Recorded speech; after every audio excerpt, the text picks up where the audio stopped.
वसुदेवसुतं देवं कंसचाणूरमर्दनं देवकी परमानन्दं कृष्णं वन्दे जगद्गुरुं।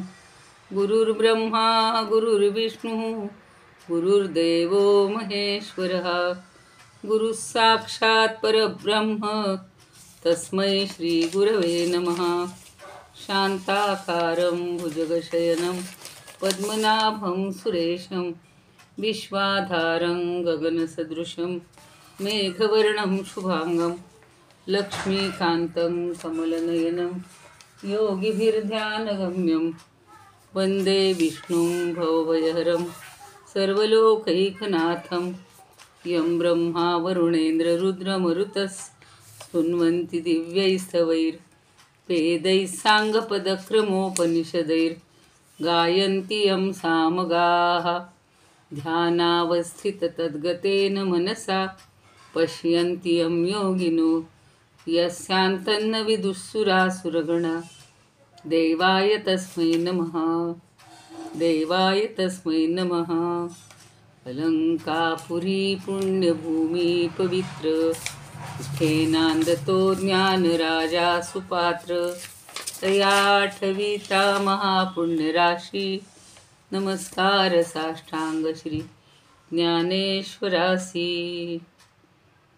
गीता ध्यान म्हणूया आपण सगळे मिळून। सगळ्यांना अनम्यूट करायचं असेल तर करा।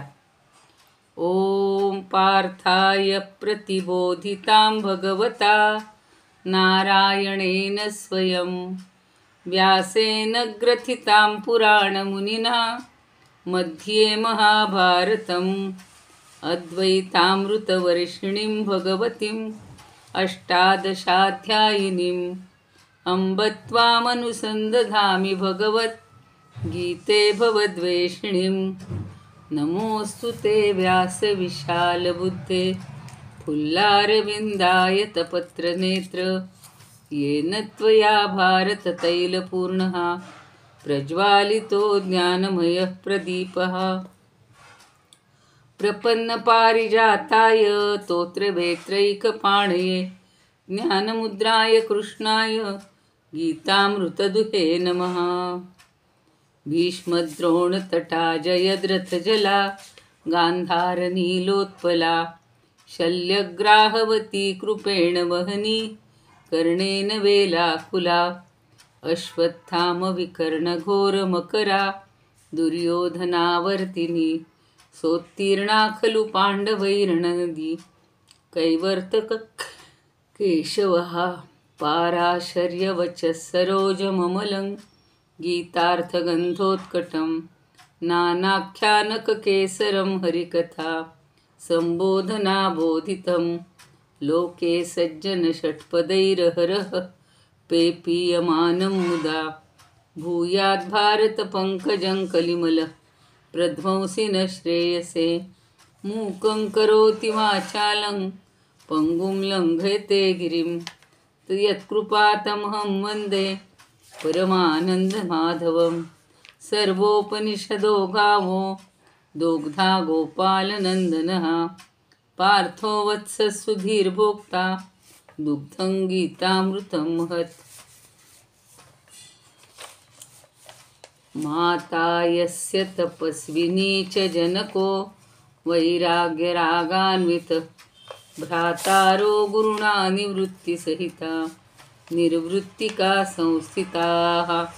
इत्थं साधुकृपान्वितं स्वयमहो ज्ञानामृतेनावृतं वन्दे तं करुणाकरं प्रभुवरं।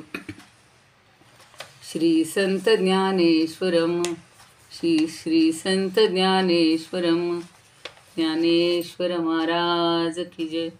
पंढरीनाथ भगवान की जय। आपण 1753 पर्यंत ओव्या पाहिल्या होत्या। आज प्रबोधिनी एकादशी आळंदीची एकादशी म्हणतात तशी।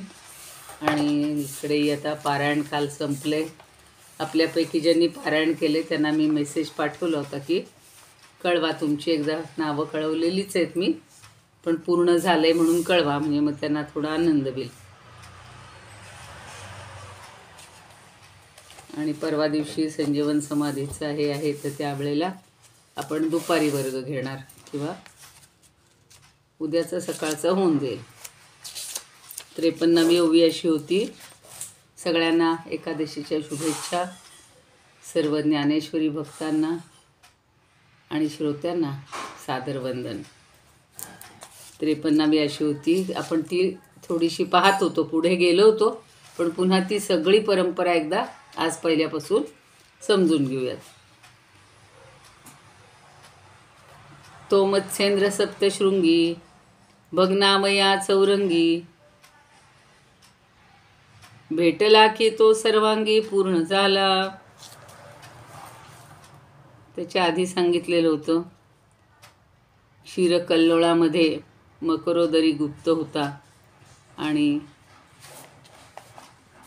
तोच मत्स्येंद्र सप्तशृंगावर चौरंगी जो भग्नावस्थेत होता किंवा भग्नावयव होता, त्याला भेटल्यानंतर त्याचं सगळं अंग सर्वांग चांगलं झालेलं आहे. म्हणजे साधूंच्या, सज्जनांच्या, संतांच्या सहवासात किती लाभ होतो की केवळ नजरेनं सुद्धा, दृश्याने सुद्धा सगळा कायापालट झालेला आहे.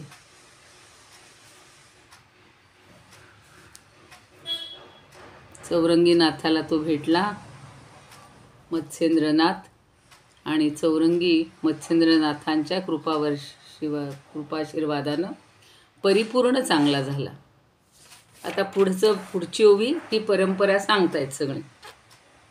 मग समाधी अव्यया भोगावी वासनायया, ते मुद्रा श्री गोरक्षराया विधली मीनी म्हणजेच त्या पुन्हा मत्स्येंद्रांनी.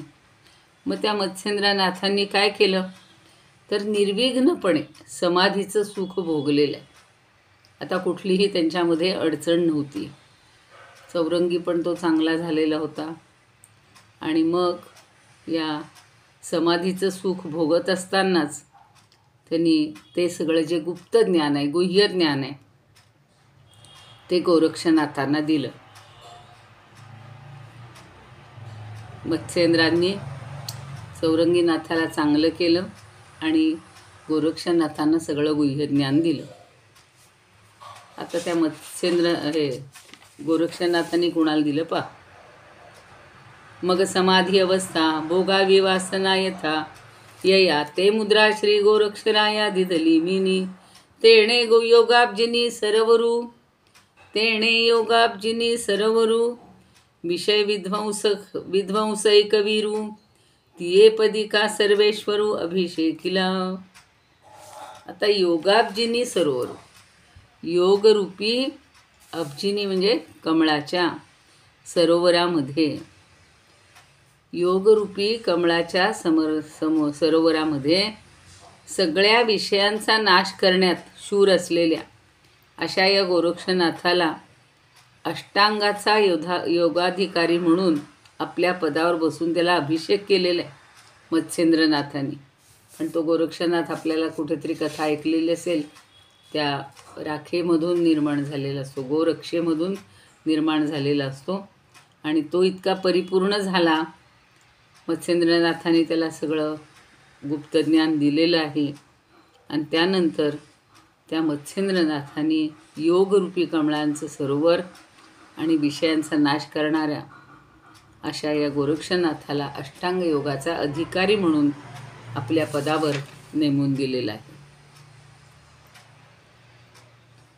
मग तीही ते शांभव अद्वयानंद नंदवैभव, संपादिले सप्रभव श्री गहिनीनाथा. आता गोरक्षनाथांनी गहिनीनाथांना दिलं म्हणून ते सांगतात की गोरक्षनाथाला अधिकारी म्हणून नेमलं अष्टांग योगाचा. आणि मग त्या गोरक्षनाथांनी शंकरापासून परंपरेनं चालत आलेलं, प्राप्त झालेलं अद्वैतानंदाचं ऐश्वर्य त्याच्या अनुषंगिक प्रभावासह, सगळ्या प्रभावासह श्री गहिनीनाथाला दिलं, श्री गहिनीनाथांना प्राप्त करून दिला. मत्स्येंद्र, गोरक्ष, गहिनी अशी ही परंपरा चालत आलेली आहे.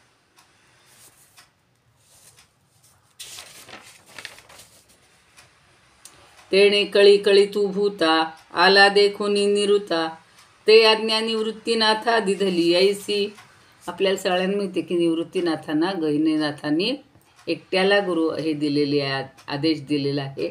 सगळी भावंड आईवडिलांसह गेलेली असताना अचानक तो एकटाच निवृत्ती वाघाच्या पाठोपाठ जातो आणि त्याला गुहेमध्ये हे सगळं ज्ञान मिळालेलं आहे. तर आता इथे बघूया काय म्हणतायत की त्या गोरक्षनाथांनी हे जे परंपरेनं मिळालेलं ज्ञान होतं ते गहिनीला देऊन टाकलं आणि सर्वभक्षी कलीनं सगळ्या भूतमात्रांचा ग्रास करायला सुरुवात केली. हे पाहून गहिनीनाथांनी माझे जे गुरु म्हणजे श्री निवृत्तीनाथ त्यांना अशी आज्ञा केली. आता ती काय आज्ञा केली ती पुढच्या ओवीमध्ये. ते म्हणतात की जो श्री शंकर त्यांच्यापासून शिष्य परंपरेनं हा जो शुद्ध ज्ञानाचा विस्तार आम्हाला प्राप्त झाला तो आपल्या नाथ परंपरेला प्राप्त झाला असं ते सांगतात. बघा पुढची ओवी. आदिगुरु शंकरात लागोनी शिष्य परंपरा बोधाचा हा संसारा झाला जो अमुते. जो आम्हाला हा सगळा योगाचा हे बोधाचा हा संसार जो प्राप्त झाला आहे तो आम्ही तुला पुढची ओवी बघा. तो हा तू घेऊन आघवा कळी गिळी तया जीवा सर्वे प्रकारे धावा करी पावेगी. आणि तोच हा तू काय कर, हा शुद्ध ज्ञानाचा विस्तार सगळा पूर्वीपासून चालत आलेला हा ऐश्वर्य संपन्न वारसा हाती घेऊन कलीनं ग्रस्त झालेल्या जीवांसाठी सर्व प्रकारे त्यांनी मुक्त व्हावं सगळ्या जीवांनी, म्हणून तू वेगाने धाव घे आणि त्या कोळलेल्या जीवांना सर्व प्रकारे मदत कर. म्हणजे आता गहिनीनाथांनी निवृत्तीनाथांना जो आदेश दिला की कलिग्रस्तांनी किंवा कलीनं ग्रासलेल्या सगळ्यांना तू आता मुक्त कर आणि त्याच्यातून मुक्त होण्यासाठी पटकन धाव घे. म्हणून पुढे जो आपल्याला ही परंपरा इथेपर्यंत संपली तशी की ज्ञानदेव हे त्यांचे शिष्य झाले. गहिनीनाथांनी गोरक्षांना दिली, गोरक्षांनी गहिनीनाथांना दिली, गहिनीनाथांनी निवृत्तींना दिली. आणि आता निवृत्तीने ज्ञानदेवांना सांगितलेलं आहे की हा शुद्ध ज्ञानाचा वारसा आता ते पुढं चालवावं किंवा साह्यभूत व्हावं. ते पुढची ओवी ती येते.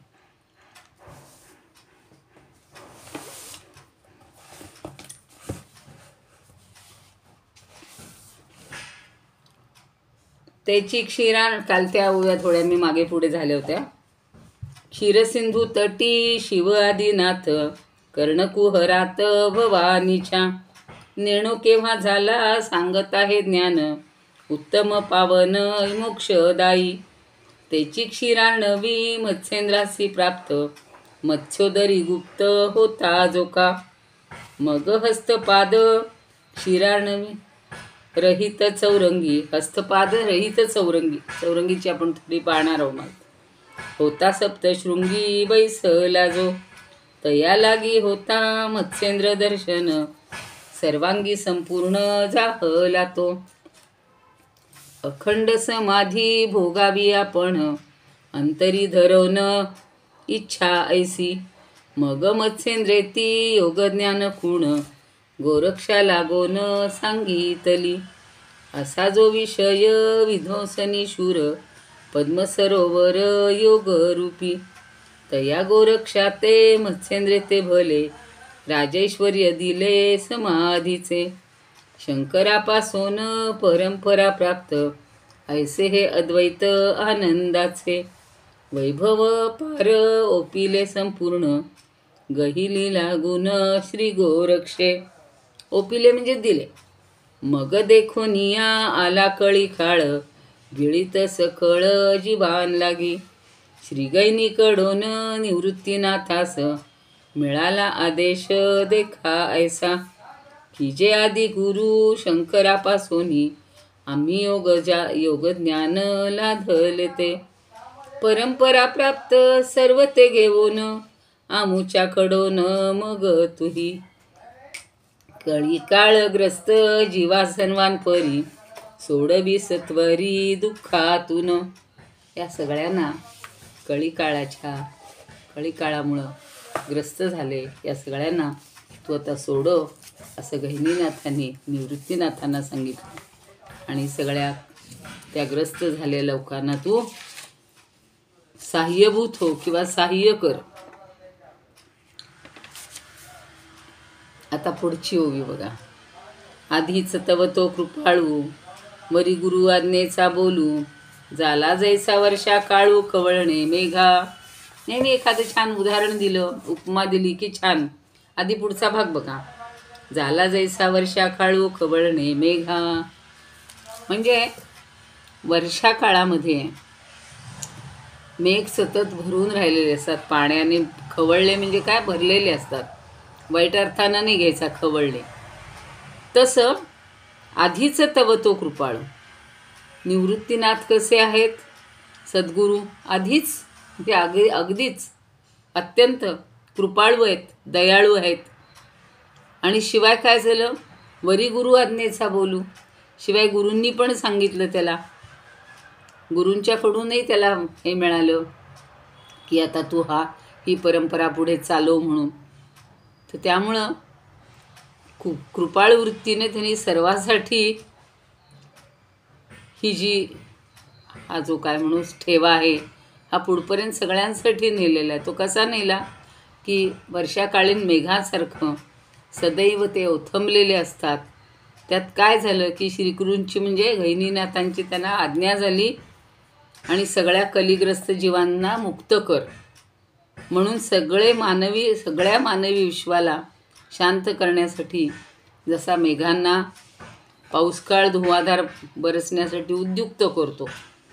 पाऊसकाळ आला की बरोबर मेघ प्रवृत्त होतात, त्याच्यातनं पाणी घेतात. तसं सद्गुरू श्री गहिनीनाथांची आज्ञा माझ्या सद्गुरूंना म्हणजेच निवृत्तीनाथांना उचंबळून येण्यास कारणीभूत झाली. आधीच तव तो कृपाळू वरी गुरु आज्ञेचा बोलू झाला जैसा वर्षा काळू खवळणे मेघा. मेघ जसे उद्युक्त होतात, पावसाळा आला रे आला की, तसं आधीच माझे कृपाळू आहेत गुरुनाथ अर्थात निवृत्तीनाथ. आणि ते मूळचेच अत्यंत कृपाळे असल्यामुळं त्यांना अधिक प्रेरणा मिळालेली आहे आणि सगळ्या विश्वाला शांत करण्यासाठी त्यांनी ते उद्युक्त झालेले आहेत. कारण त्यांच्या गुरूंनी गहिनीनाथांनी त्यांना प्रेरणा दिली. आता पुढचं सांगतात. मग अर्थाचे निवोरसे गीतार्थ ग्रंथ नमिसे वर्षला शांतरसे तो हा ग्रंथू. हा शांत रस, आपले 9 रस आहेत बघा. काव्यामध्ये 9 रस असतात. शृंगार, वीर, हास्य, रौद्र, करुण, भयानक, बीभत्स आणि शेवटचा शांतरस. तर तो शांतरस या सगळ्या ग्रंथासाठी उपयुक्त आहे. म्हणून त्यांनी म्हणलं की मग आर्ताचे निवोरसे. जे आर्त आहेत, दुःखी आहेत, त्या दुःखी लोकांना, पीडित झालेल्या लोकांना, रंजल्या गांजलेल्या लोकांना शांत करण्यासाठी किंवा त्यांच्यावर कृपा करण्यासाठी हा गीतार्थ ग्रंथ न मिसे. हा गीतार्थ ग्रंथ रूपी, मिसे म्हणजे रूपी, गीतार्थ ग्रंथ रूपी वर्षाला शांत रसे. म्हणजे मेघ म्हणलं तरी चालेल की हा जसा मेघ उचंबळून येतो तसा हा शांत मेघ त्या शांत रसाचा वर्षाव करीत हा गीतार्थ ग्रंथ झालेला आहे. म्हणजे हा गीतार्थ ग्रंथ शांत रसाचं मूर्तिमंत अगदी उदाहरण आहे. बघा, आपलं मन जर खवळलेलं असेल, मन जर दुःखी झालेलं असेल, काहीच सुचत नसेल, हल्लीच्या भाषेत डिप्रेशन, फ्रस्ट्रेशन, हे सगळं होणाऱ्यांसाठी हा ग्रंथ शांत रसाचं आपल्याला दान करतो. म्हणजे आपण एकदम शांत होऊन जातो. कुणाला जर असं वाटत असेल एखाद दिवशी की अनइझी वाटतं, काळजी वाटते किंवा असं मन शांत नसतं, उठा, कुठलाही अध्याय उघडा, त्यातल्या 5 ओव्या वाचा, जमलं तर अर्थ समजून घ्या आणि डोळे मिटून शांत ज्ञानदेवाचं स्मरण करा. सगळं आपलं शांत होईल. तसं सांगतात. स्वतः ज्ञानदेव अनुभवातनं सांगतायत की मग अर्थाचे निबोरसे गीतार्थ ग्रंथ नमिसे वर्षला शांतरसे तो हा ग्रंथ. हा ग्रंथ हा जणू काही शांतरसाचा वर्षाव करतोय आणि त्याच्यासाठी हा ग्रंथ तयार झाला. ते तर पुढा मी बापिया मांडला आरतिया पुलिया की यासाठी एवढिया आणि लो यशा. आपण अरे बापा अरे बाबा म्हणतो ना, तशा पद्धतीनं त्यानं म्हटलेलं आहे की अत्यंत वात्सल्यानं माझ्या सद्गुरूंनी पोळलेल्या आणि संसार दुःखाने पीडित झालेल्या रंजल्या गांजल्या लोकांसाठी त्यांचा जीव शांत करण्यासाठी हा जो शांतरसाचा वर्षाव केला तो हा गीतार्थ ग्रंथ आहे. पण माझे सद्गुरू कसे आहेत? शांत आहेत. अगदी शांत रसाची पावसाळी मेघाप्रमाणे बरसात करतात. एवं गुरुक्रमे लाभले तेथ पुढा मी बापिया मांडला आरती आपुलिया की यासाठी एवढिया आणि लो यशा.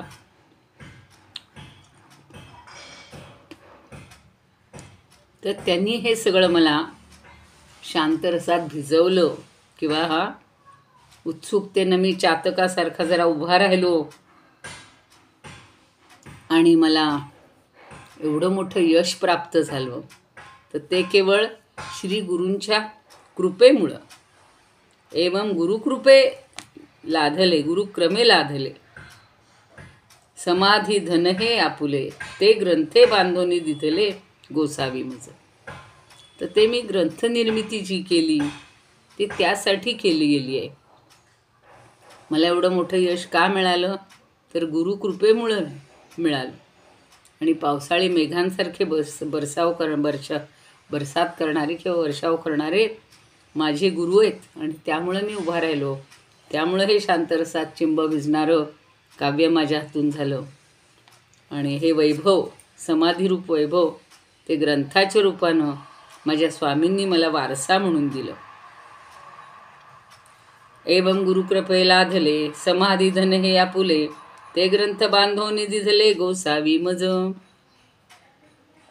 आता गोसावी शब्द हल्ली आपण वाईट अर्थी वापरतो, पण इथे जे खऱ्या अर्थानं वैराग्ययुक्त असतात त्यांच्यासाठी गोसावी शब्द वापरलेले आहे. की अशा गुरुपरंपरेनं लाभलेले समाधीचं वैभव किंवा समाधीरूप वैभव हे माझ्या ग्रंथाच्या रूपानं स्वामींनी मला वारसा म्हणून दिलेला आहे. हा जणू काही वारसा चालत आलेला आहे. पूर्वी फक्त ओरलीच सगळं ज्ञान असायचं, मुखोद्गत, या मुखातून त्या मुखात, त्याच्याकडून दुसऱ्या, म्हणजे ही गुरुपरंपरा खंड चालू राहायची. आपण आत्ता जी गुरुपरंपरा पाहिली ती गहिनीनाथांकडून निवृत्तीनाथांकडे आली. निवृत्तीनाथांनी सगळं मला सांगितलं आहे आणि त्यामुळं हे ग्रंथरूपानं माझं सगळं जे काही हा वारसा मला आलेला आहे ही केवळ गुरुची परंपरा किंवा गुरूंची कृपा म्हणून झालेली आहे. मान्सूनी पढे नावाची ना सेवा ही जाणे स्वामींची ऐसिया मज ग्रंथाची योग्यता के असे. आता ते म्हणतायत वास्तविक माझ्याकडं काय आहे की वाचूनी पढे नावाची, मी काही पढलो नाही, वाचलं नाही. शास्त्रग्रंथांचं पद्धतशीर शिक्षण त्याला पढे म्हटले बरं. आणि ना सेवा ही जाणे स्वामींची आणि गुरूंची म्हणजे स्वामींची मला सेवा कशी करायची हेही माहिती नाही आहे, त्याचीही मला नीट माहिती नाही. पण ऐसिया मज ग्रंथाची योग्यता के असे. आणि मग अशा अनभिज्ञ असलेल्या मला ग्रंथरचनेची पात्रता कुठून मिळणार? मला काहीच माहिती नाही. काही लोक म्हणतात मला यातला गचा मग कळत नाही. ती योग्यता मला कशी लाभणार एवढा ग्रंथ करण्याची? ती त्या गुरूंमुळं लाभलेली आहे. सगळं तो स्वतः ज्ञानदेव स्वतःकडं काही क्रेडिट घेत नाही आहेत किंवा स्वतःचं मोठेपण मुळीच सांगत नाही. आपल्याकडं बघा एखादा शब्द कुणी कुणाला सांगितला एखाद्या काव्यात आणि एखाद्याचं चांगलं काव्य पूर्ण झालं तर आपण म्हणतो हो माझ्यामुळे त्याचं काव्य पूर्ण झालं, त्याला शब्दच आठवत नव्हता, म्हणजे आपणच किती मोठे. बाकी त्यांनी 99% काव्य तयार केलं त्याला काही महत्त्व नाही, पण तुझ्या 1% एक शब्दाच्या मुळं ते काव्य पूर्ण झालं म्हणून लोक अगदी मोठेपणा मिरवतात. इथे मात्र एवढं मोठं काव्य रचलेलं आहे, त्याचं सगळं जे श्रेय आहे ते स्वतःकडं ज्ञानदेव घेत नाहीत, ते सगळं श्रेय आपल्या गुरूंना देत आहेत. नाही तर ही ग्रंथरचनेची पात्रता मला आलीच नसती म्हणतात, एवढा मी करूच शकलो नसतो.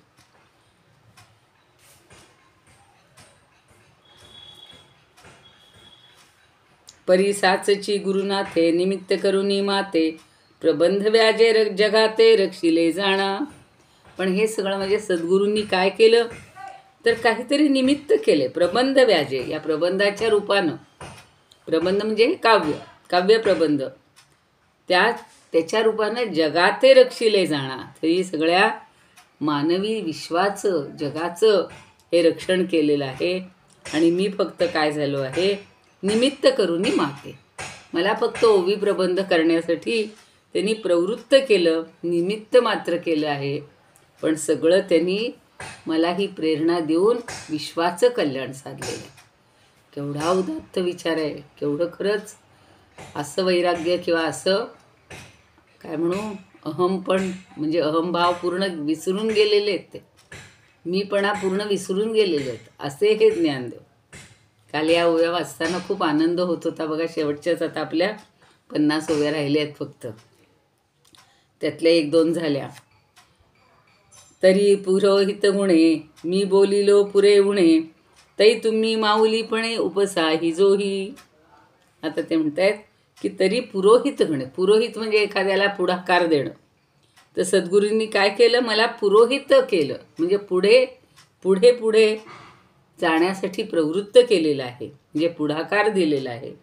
आणि मी बोलिलो पुरे येणे, आणि मी जे काही बोललो आहे ना त्याच्यामध्ये पुरं म्हणजे अधिक असेल किंवा उणे म्हणजे कमी असेल. आपण म्हणतो ना, खरं काल मलाही बोलायचं होतं की आपल्या हातून काही कमी जास्त झालं असेल, चुका झाल्या असतील तर त्याच्याबद्दल मला क्षमा करा, असं एक म्हणण्याची पद्धत असते. तसं ते उलट म्हणतायत, पद्धतपेक्षा आतून वाटायला पाहिजे. तर ते सांगतायत की हा काही अधिक बोललं असेल, उणं बोललं असेल तर तुम्ही काय करा, ते तुम्ही माऊलीपणे उपसा ही जोजी. तर तुम्ही माऊली व्हा, आई व्हा, आणि आई होऊन उपसा ही जोजी, ते सहन करा, पोटात घाला. सगळे माझे जे अपराध असतील किंवा माझी कमतरता असेल, उणीव असेल, ती सगळे आपण समजून घ्या. म्हणून ते पुन्हा विनंती करतायत पुढे की माझं हे सगळं जे काही असेल, माझं बोलणं जे आहे ते तुम्ही सहन केलेलं आहे, ते पुढच्या ओळीमध्ये सांगतात. आधी म्हणतात आपल्या माऊली होऊन तुम्ही सगळं माझ्या अपराध म्हणा किंवा माझी चुका, माझ्या त्रुटी त्या पोटामध्ये घाला. शब्द कैसा घडीजे, प्रमेय कैसे पाचडीजे, अलंकार उमणीजे काय ते निर्णय. अहो मला काहीच माहिती नाही काव्यामध्ये किंवा भाष्यामध्ये शब्द कसा स्थिरपणे योजला जातो, कुठल्या शब्दाची कुठे योजना करायची, पुन्हा त्याला काही अर्थ आहे का. प्रमेय पाचडीजे, अलंकार म्हणजे बरं, प्रमेय म्हणजे ते ज्ञान, तर त्याच्यामध्ये अलंकार कसे हे करायचे, उपयोगात आणायचे, किंवा काव्यालंकार कशाला म्हणतात. अलंकारू म्हणजे काय ते नेणे. अहो अलंकार म्हणजे काय हे सुद्धा मला माहिती नाही. अक्षरशः साष्टांगाने शिरसाष्टांग दंडवत घालावा की ज्यांनी एवढं सुंदर उपमा आणि दृष्टांतन सगळ्या अलंकारांनी युक्त असं काव्य रचले. ते म्हणतायत की मला अलंकार म्हणजे काय माहिती नाही आहे, कुठले शब्द कुठे योजावेत हे माहिती नाही आहे. खरंच म्हणजे त्यांच्याकडून हा गुण आपल्याला घेतलाच पाहिजे. आता एक उदाहरण देतात.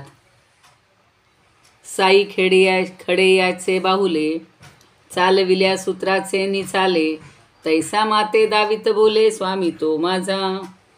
साई खेडियाची बाहुली म्हणजे आपल्याला खूपदा शब्द गेला हा कळसूत्री बाहुली. तर कळसूत्री बाहुली काय करते, चालविल्या सूत्राचे निचाले. तो मागे सूत्रधार असतो, त्याचा धागा दोरा तो त्याच्या हातात असतो आणि तो फक्त वर केला की ती वर उडी मारते, खाली केला की खाली बसते, डावीकडे उजवीकडे असा तो फिरवत राहतो. गोल गोल फिरवलं की अजून ती गोल गोल फिरते. तर त्या साई खडियासारखं म्हणजे सूत्रधारासारखं, कळसूत्री बाहुलीसारखं हा जे हालचाल करतो त्याप्रमाणे तिला स्वतःला अस्तित्व नसतं. ते सूत्रधाराचं कौशल्य असतं. स्वामी तो माझा. त्याप्रमाणे हे माझे स्वामी, माझे गुरु, हे माझे सूत्रधार आहेत, माझे सद्गुरू. त्यांनीही मला ज्ञानदृष्टी दिलेली आहे आणि प्रेरणा दिलेली आहे, सिद्धांत सांगितलेले आहेत आणि त्यांच्या प्रेरणेनुसार मी बोलत असतो.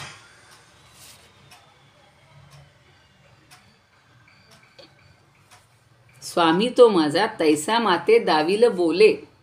जशी मला हे दाखवतील, दिशा दाखवतील, उपदेश करतील तसा मी बोलत राहिलो. त्यांनी सगळी प्रेरणा दिलेली आहे. मला माझं काही मनाचं 1% नाही. या लागी मी गुणदोष विशी क्षमा विना विशेष. जे मी संजात ग्रंथलो देख आचार्य की. आता तो म्हणतोय की या लागी मी गुणदोष, यासाठी माझे जे काही गुणदोष असतील, विशी क्षमा विना विशेष, आणि क्षमा मी काही मागणार नाही. माझ्या गुणदोषांविषयी क्षमासुद्धा मला मागण्याची इच्छा नाही आहे. कारण का की हा माझा ग्रंथ माझ्या सद्गुरूंनीच निर्दोषपणे सिद्ध केलेला आहे. हा ग्रंथ मी रचला असं वाटत असेल, पण वस्तुतः हा ग्रंथ सद्गुरूंनी माझ्याकडून रचवला गेला किंवा रचिला आहे. माझ्याकडून त्यांनी रचून घेण्याचं काम केलेलं आहे. म्हणून ते पुढं म्हणतात, ते जे सूत्राचे चालविल्या तसंच आहे इथे. याला गी मी गुणदोष विशी क्षमा विना विशेष. जे मी संजात ग्रंथलो देख आचार्य की. हा जो जन्माला आलेला ग्रंथ आहे, माझ्याकडून लिहिला गेलेला जो ग्रंथ आहे, हा सगळा सद्गुरूंकडूनच रचला गेला आहे. मी फक्त निमित्त मात्र झालेलो आहे. मी काही भाष्यकार नाही, मी काही ग्रंथकार नाही. तर माझे गुरुच या ग्रंथाचे खरे भाष्यकार आणि ग्रंथकार आहेत. जे मी संजात ग्रंथलो देख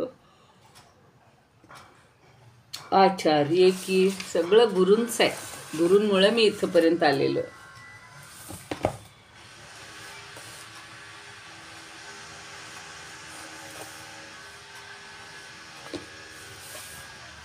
मग असे आपण पाहिलं, श्रीगैनीकडून निवृत्तीनाथास मिळाला आदेश देखा ऐसा.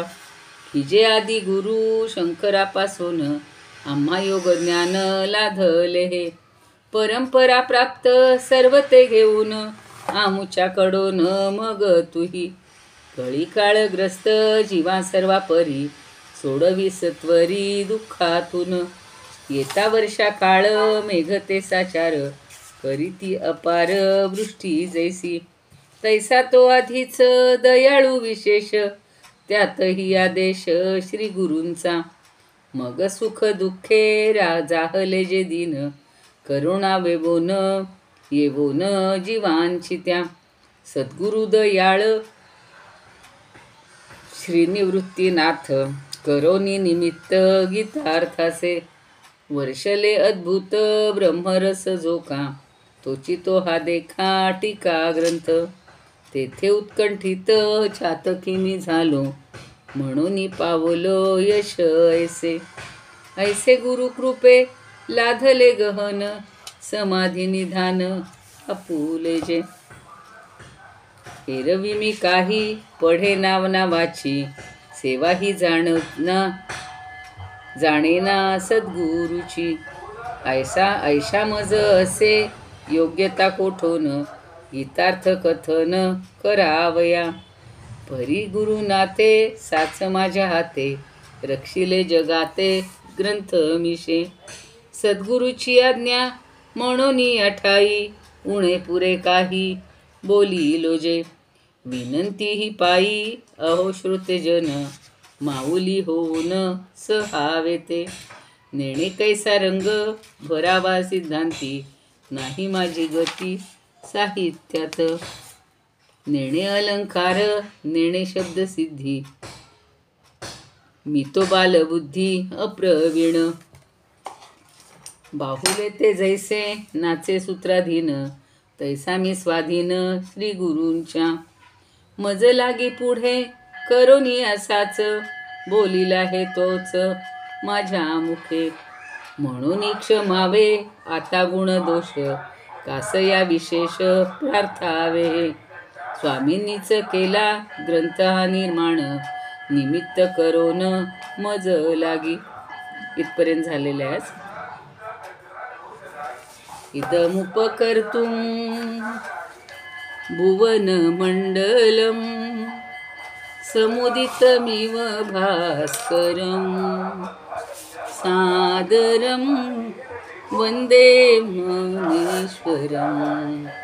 त्रिभुवनमाता भगवद्गीता, लोकमंगला लोकविश्रुता. लोकहितं संततं ज्ञायता, येन ज्ञानेश्वरी विरचिता.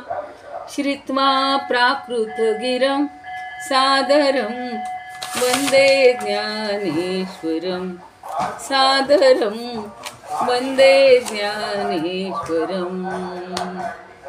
आरती ज्ञानराजा महाकैवल्य तेजा, सेविती साधू संत मनुवेधला माझा. आरती ज्ञानराजा लोपले ज्ञान जगी, हित नेणती कोणी. अवतार पांडुरंग नाव ठेविले ज्ञानी. आरती ज्ञानराजा कनकाचे ताट करी, उभ्या गोपी खानारी. नारद तुंबरू हो सामगायन करी. आरती ज्ञानराजा प्रगट गुह्य बोले, विश्वब्रह्मची केले. रामा जनार्दनी पायी मस्तक ठेविले. आरती ज्ञानराजा महाकैवल्य तेजा, सेविती साधू संत मनुवेधला माझा. आरती ज्ञानराजा. ज्ञानेश्वर महाराज की जय. पंढरीनाथ भगवान की जय. जय तू ज्ञानेश्वर, जय तू श्रीकृष्ण.